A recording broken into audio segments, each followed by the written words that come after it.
Êtes-vous au courant de la grande transformation de l'Arabie Saoudite? Auparavant, ce pays n'était connu que comme le foyer des nomades et la terre historique des musulmans.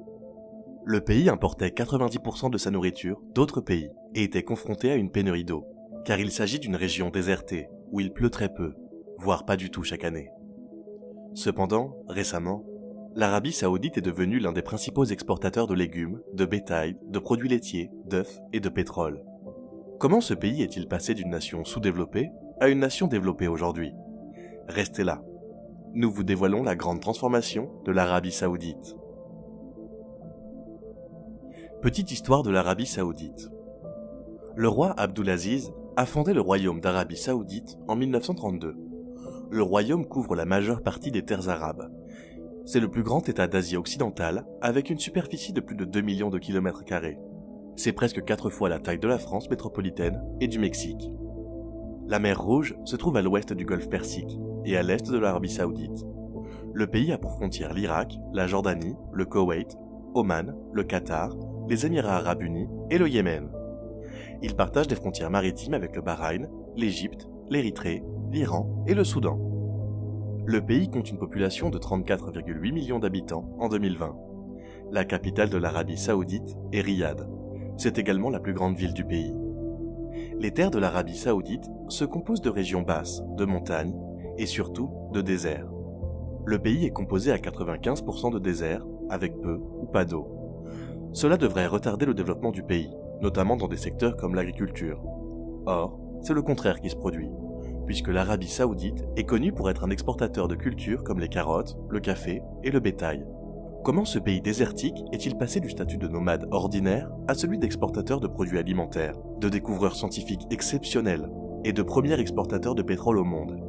Restez à l'écoute pendant que nous élucidons ce mystère. Comment le problème de l'eau a été résolu? La quasi-totalité des terres d'Arabie Saoudite étant des déserts, les habitants du pays ont été confrontés au problème de l'approvisionnement en eau, à tel point qu'un baril de pétrole est moins cher qu'une bouteille d'eau en Arabie Saoudite. Il n'y a ni rivière, ni lac, ni abondance de vie verte naturelle, car la pluie ne tombe pratiquement pas. Au début, ce problème a été combattu avec des oasis dans le pays. Cependant, cela ne suffisait pas. Cela a conduit à l'utilisation d'une réserve d'eau souterraine. Cette eau souterraine est appelée aquifère. Elle a été remplie il y a des milliers d'années, lorsque le climat de l'Arabie Saoudite était beaucoup plus humide.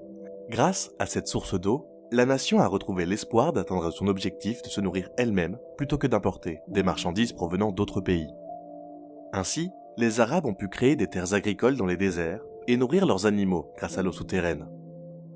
Cependant, l'eau souterraine n'était qu'une réserve. Elle a une capacité de stockage limitée et était sur le point de s'épuiser, car le gouvernement ne cessait de déployer des efforts pour transformer le désert en terres arables. Pour résoudre ce problème, le gouvernement a autorisé les agriculteurs à creuser des puits pour irriguer leurs terres. Le gouvernement s'est également lancé récemment dans un projet visant à résoudre encore davantage la pénurie d'eau. Il existe de l'eau de mer à proximité du pays. Le gouvernement a donc décidé de se lancer dans le processus d'élimination du sel de l'eau de mer pour la rendre potable.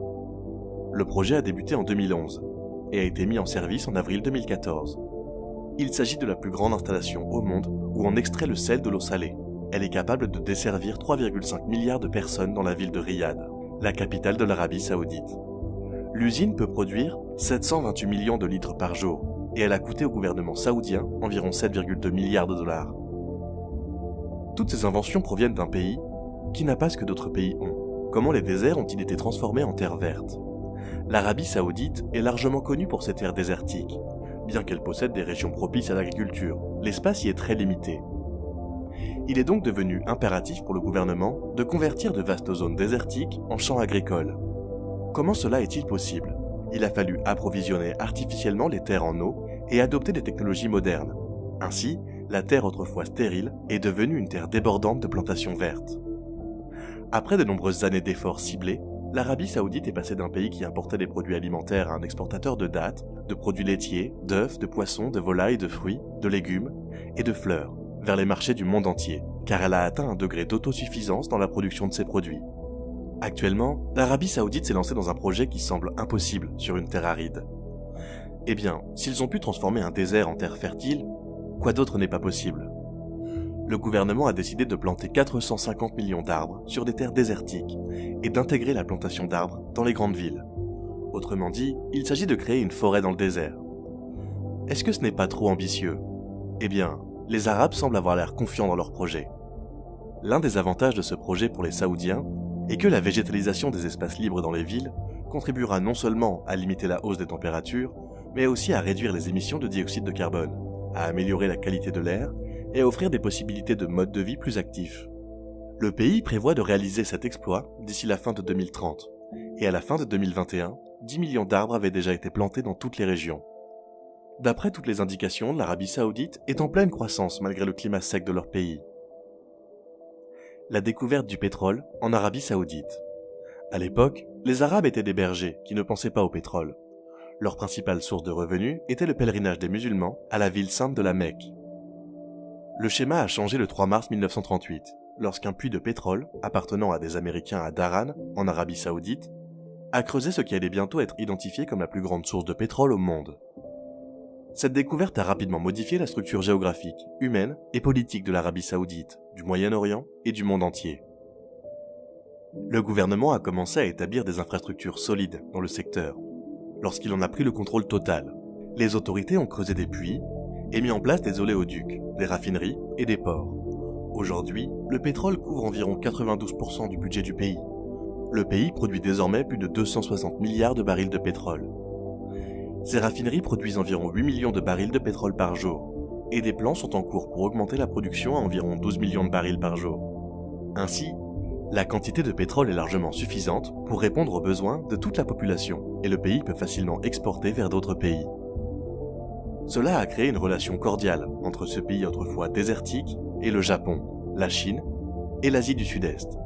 La découverte du pétrole a également entraîné une augmentation de la population du pays. Aujourd'hui, des millions de travailleurs étrangers viennent des États-Unis, d'Inde et d'ailleurs pour vivre et travailler dans le pays. Le pays est devenu un producteur de produits pétroliers raffinés comme le créosote, le diesel et l'essence. Un autre développement étonnant en Arabie Saoudite est sa nouvelle façon de générer de l'électricité. Les usines qui séparent le sel et l'eau de mer pour produire de l'eau potable émettent également de la vapeur comme déchet. Cette vapeur est convertie pour générer 2800 MW d'électricité à l'heure actuelle, et il est prévu d'augmenter la quantité d'électricité produite par ce procédé. Pour conclure, l'Arabie Saoudite a commencé à construire un édifice appelé Jeddah Tower. Ce bâtiment est censé être 200 mètres plus grand que le Burj Khalifa, le bâtiment le plus haut du monde actuellement. Bien qu'il soit actuellement en suspension, il fera au moins 3280 pieds de haut une fois terminé. Compte tenu des réalisations des Saoudiens, pensez-vous que cela soit possible? N'hésitez pas à partager votre opinion dans les commentaires. Ce sera tout dans la vidéo d'aujourd'hui. À la prochaine.